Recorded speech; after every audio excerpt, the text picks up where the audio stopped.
नमस्कार बंधुरा सानवी किचेन पुरे आपनादेर सबाइके स्वागत। आज आमी आपनादेर साथे शेयर करब पेঁয়াজ रसुन छाड़ाई एकदम हेल्दी भावे टमेटो ससेर रेसिपि। बाच्चा थेके बड़ो सबाई किन्तु एई टमेटो सस खूबই पसंद करे। बाजार थेके किनते गेले এই टमेटो सस जेमन अनेक बेशी दामও নেয় তার সাথে কিন্তু এটা হেলদিও হয় না, কারণ এতে প্রিজারভেটিভও দেওয়া থাকে, তার সাথে কিন্তু অ্যাডেড কালারও থাকে। কিভাবে বাড়িতে প্রিজারভেটিভ এবং কালার ছাড়া খুব সুন্দর করে সস তৈরি করে নিতে পারবেন সেটি জানার জন্য পুরো ভিডিওটি অবশ্যই দেখবেন এবং রেসিপিটি ভালো লাগলে লাইক কমেন্ট করতে কিন্তু ভুলবেন না। टमेटो सस बनानोर जोन्नो एखाने आमी 1 किलो खूब भालो पाका लाल टमेटो निয়েছি। আর टमेटोगुलो किन्तु अवश्यई एरकमই लाल पाका देखे खूब भालो क्वालिटिर निते होबे। जेसब टमेटोर भेतर खूब बेशी बीज थाके एबं जलेर परिमाण बेशी थाके सेगुलो किन्तु नेबेन ना, कारण ताते किन्तु ससेर परिमाणटाও कम होबे एबं तैरि करतेও किन्तु अनेक बेशी समय लेगे जाबे। ताई अवश्यई एरकम लाल देखे भालो क्वालिटिर टमेटोई किन्तु नेওয়ার চেষ্টা করবেন। আর নিয়েছি কিছুটা আদা। प्रथमे आमी आदाटाके एकदम पातला करे केटे नेब, एते करे किन्तु आदाटा खूब सुंदर करे सेদ্ধ हये जाबे।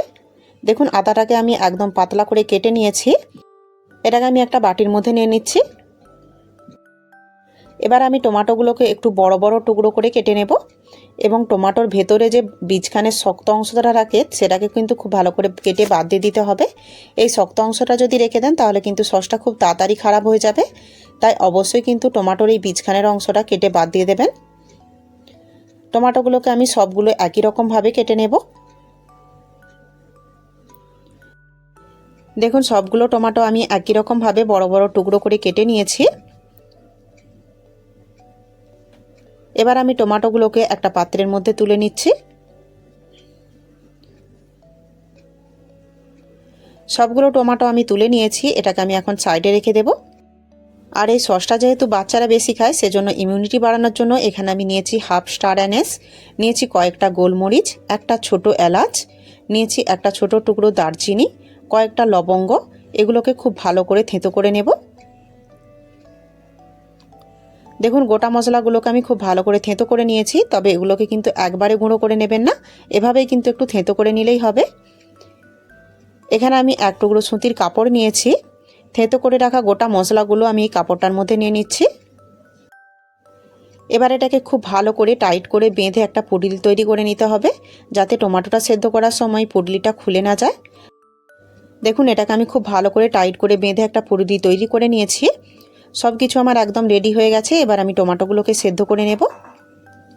টমেটোগুলো সেদ্ধ করার জন্য চুলায় আমি একটা কড়াই বসিয়ে নিয়েছি। দিয়ে দিচ্ছি কেটে রাখা টমেটো, দিয়ে দিচ্ছি কেটে রাখা আদা, দিয়ে দিচ্ছি গরম মশলার পুটলিটা।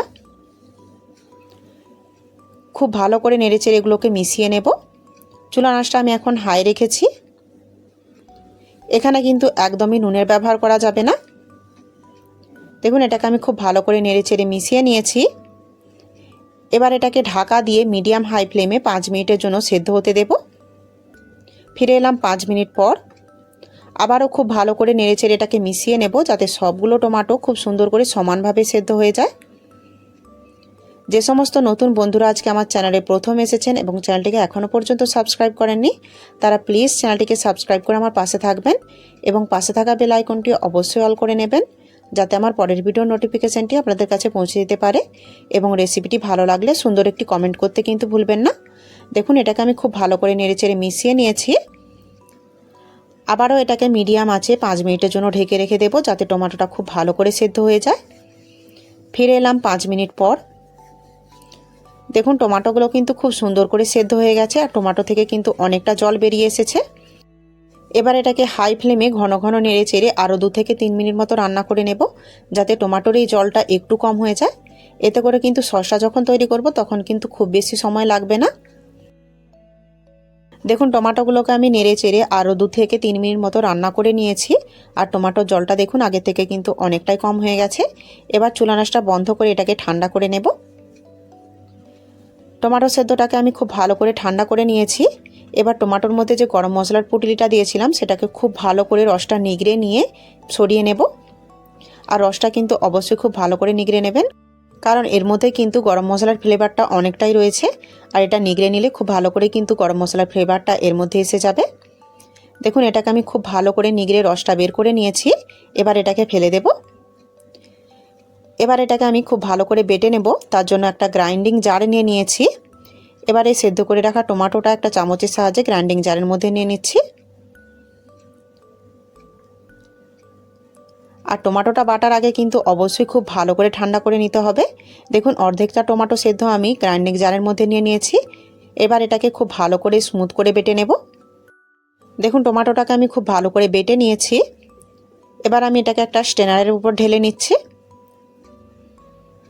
বাকি সেদ্ধ করে রাখা টমেটোটাও আমি একই রকমভাবে গ্রাইন্ডিং জারের মধ্যে নিয়ে খুব ভালো করে বেটে নেব। বাকি টমেটোটাকেও আমি খুব ভালো করে বেটে নিয়েছি। এটাকেও আমি স্ট্রেনারের মধ্যে ঢেলে নিচ্ছি। এবার এটাকে একটা স্প্যাচুলার সাহায্যে হালকা করে নেড়ে ছেড়ে খুব ভালো করে ছেঁকে নিতে হবে, যাতে এর মধ্যে যে মোটা দানাগুলো রয়েছে সেগুলো খুব ভালোভাবে ছাঁকা হয়ে যায়। আর অবশ্যই কিন্তু এটাকে খুব ভালোভাবে এভাবে ছেঁকে নিতে হবে, তবেই কিন্তু টমেটো পিউরিটা খুব সুন্দর করে স্মুথ হয়ে বেরিয়ে যাবে। দেখুন এটাকে আমি খুব ভালো করে ছেঁকে নিয়েছি। আর এর মধ্যে যে মোটা দানাগুলো ছিল দেখুন সেগুলো কিন্তু ওপরেই রয়ে গেছে। এগুলো আপনারা চাইলে ফেলেও দিতে পারেন বা সবজিতেও কিন্তু ইউজ করে নিতে পারেন। দেখুন এই টমেটো পিউরিটা কিন্তু এখন আমার একদম স্মুথ হয়ে গেছে। এবার আমি সসটা বানিয়ে নেব। সসটা বানানোর জন্য চুলে আমি একটা ফ্রাইং প্যান বসিয়ে নিয়েছি। দিয়ে দিচ্ছি টমেটো পিউরি, দিয়ে দিচ্ছি 1 চামচ সাদা নুন, দিয়ে দিচ্ছি হাফ চামচ বিট নুন, 3 টেবিল স্পুন ভিনিগার। আর ভিনিগারটা কিন্তু প্রিজারভেটিভের কাজ করে, তাই ভিনিগারটা কিন্তু অবশ্যই দেবেন। দিয়ে দিচ্ছি 1 চামচ কাশ্মীরি লঙ্কার গুঁড়ো। কাশ্মীরি লঙ্কার গুঁড়োটা দিলে কালারটাও খুব সুন্দর হয়, তার সাথে কিন্তু হালকা স্পাইসি ভাবও আসে, তাই অবশ্যই কিন্তু এই লঙ্কার গুঁড়োটা দিতে চেষ্টা করবেন। দিয়ে দিচ্ছি 200 গ্রাম মতো চিনি। চিনির পরিমাণটা আপনারা আপনাদের স্বাদ মতো কম বেশি করে নিতে পারেন। এবার এগুলোকে খুব ভালো করে নেড়ে চেড়ে মিশিয়ে নিয়ে হাই ফ্লেমে খুব ভালো করে ততক্ষণ পর্যন্ত রান্না করে নিতে হবে যতক্ষণ না সসটা খুব সুন্দর করে ঠিক হয়ে যাচ্ছে। আর এই কাজটা করতে কিন্তু প্রায় 10 থেকে 15 মিনিট মতো লাগবে। আর অনবরত কিন্তু অবশ্যই এটাকে নেড়ে চেড়েই রান্না করে নিতে হবে, তা নাহলে কিন্তু এটা নিচে লেগে যেতে পারে। দেখুন সসটাকে আমি প্রায় 10 মিনিট মতো অনবরত নেড়ে চেড়ে খুব ভালো করে ফুটিয়ে নিয়েছি। আর সসটা দেখুন আগে থেকে কিন্তু কালারটা খুব সুন্দর হয়ে গেছে, আর তার সাথে কিন্তু অনেকটাই থিকও হয়ে গেছে। তবে এই সময় কিন্তু একটু সাবধানে কাজ করতে হবে, কারণ সসটা কিন্তু ঠিক হয়ে যাবার পর খুব বেশি চারিদিকে ছিটায়। এবার আমি সসটার থিকনেসটা চেক করে নেব। তার জন্য অল্প একটু সস স্প্যাচুলার সাহায্যে তুলে নিয়ে একটা প্লেটের মধ্যে নিয়ে নিচ্ছি। সসের থিকনেসটা যদি ঠিক থাকে তাহলে কিন্তু এটা খুব ধীরে ধীরে গড়াবে, আর সস যদি এইভাবে খুব তাড়াতাড়ি গড়িয়ে যায় তাহলে কিন্তু বুঝতে হবে যে সসটা এখনও একটু রান্না করে নিতে হবে। এখানে আমার সসটাও কিন্তু খুব তাড়াতাড়ি গড়িয়ে যাচ্ছে, তাই এটাকে আমি আরও 5 মিনিট মতো হাই ফ্লেমে অনবরত নেড়ে চেড়ে রান্না করে নেব, যাতে এর থিকনেসটা একদম পারফেক্ট তৈরি হয়। আর সস যদি বেশি দিন ভালো রাখতে চান তাহলে কিন্তু সসের থিকনেসটা একদম পারফেক্ট রাখতে হবে, তা নাহলে কিন্তু সসটা খুব তাড়াতাড়ি খারাপ হয়ে যাবে। সসটাকে আমি আরও 5 মিনিট মতো খুব ভালো করে নেড়ে চেড়ে রান্না করে নিয়েছি। এর থিকনেসটা আমি আবারও একবার চেক করে নেব, তার জন্য কিছুটা সস আমি প্লেটের মধ্যে নিয়ে নিচ্ছি। দেখুন এবার সসটা কিন্তু আর খুব তাড়াতাড়ি গড়িয়ে যাচ্ছে না, এর মানে কিন্তু সসের থিকনেসটা একদম পারফেক্টলি রেডি হয়ে গেছে। বাই চান্স যদি সসটা খুব বেশি গাঢ় হয়ে যায় সেক্ষেত্রে কিন্তু জল একদমই ব্যবহার করবেন না। ভিনিগার আর চিনির পরিমাণ একটু বাড়িয়ে নেবেন, তাহলেই কিন্তু সসটা পাতলা হয়ে যাবে। আর জল ব্যবহার করলেই কিন্তু সসটা খারাপ হয়ে যাবে। এবার আমি এটাকে নামিয়ে নিয়ে খুব ভালো করে ঠান্ডা করে নেব। দেখুন সসটাকে আমি নামিয়ে নিয়ে খুব ভালো করে ঠান্ডা করে নিয়েছি। আর সসের কালারটা কিন্তু দেখুন কতটা সুন্দর এসেছে, আর সসটাও কিন্তু খুব সুন্দর করে থিকও হয়ে গেছে। একদম কিন্তু বাজারের মতোই সস তৈরি হয়েছে। এবার আমি এটাকে স্টোর করে নেব, তার জন্য এখানে দুটো কাঁচের খালি বোতল নিয়েছি। তবে আপনারা চাইলে এর পরিবর্তে প্লাস্টিকের বোতলও নিতে পারেন, তবে কাঁচের বোতলে রাখলে কিন্তু সসটা বেশি দিন ভালো থাকবে। সসটা স্টোর করার জন্য এখানে আমি একটা চুঙি নিয়েছি। এই চুঙির সাহায্যে আমি সসটা অল্প অল্প করে দিয়ে বোতলের মধ্যে ভরে নেব। কোনো রকম পেঁয়াজ রসুন ছাড়াই কিন্তু এই সসটা খেতে দারুণ লাগে। আর এই সসটা যেহেতু নিরামিষ, তাই কিন্তু আপনারা নিরামিষ দিনেও এই সসটা খেতে পারবেন। যে কোনো কিছুর সাথে এই সসটা কিন্তু খেতে দারুণ লাগে। দেখুন এই বোতলটা আমি খুব ভালো করে ভরে নিয়েছি। এবার এটাকে সাইডে রেখে দেব এবং অন্য বোতলটাকেও ঠিক একই রকমভাবেই চুঙির সাহায্যে সসটা ভরে নেব। আমার রেসিপি যদি আপনাদের ভালো লাগে তাহলে লাইক কমেন্ট করতে কিন্তু ভুলবেন না। দেখুন এই বোতলটাতেও আমি সসটা ভরে নিয়েছি, তবে এখনও কিন্তু কিছুটা সস আমার দেখুন অবশিষ্ট রয়ে গেছে। বাকি সসটা আমি অন্য একটা কাঁচের বোতলে ভরে নিয়েছি। আর দেখুন এখানে কিন্তু 1 কিলো টমেটোতে আমার 2.5 বোতল সস তৈরি হয়েছে। আর এখন কিন্তু টমেটোর দাম অনেকটাই কম, কিন্তু এই সসটাই বাজার থেকে কিনতে গেলে অনেক বেশি দাম পড়বে।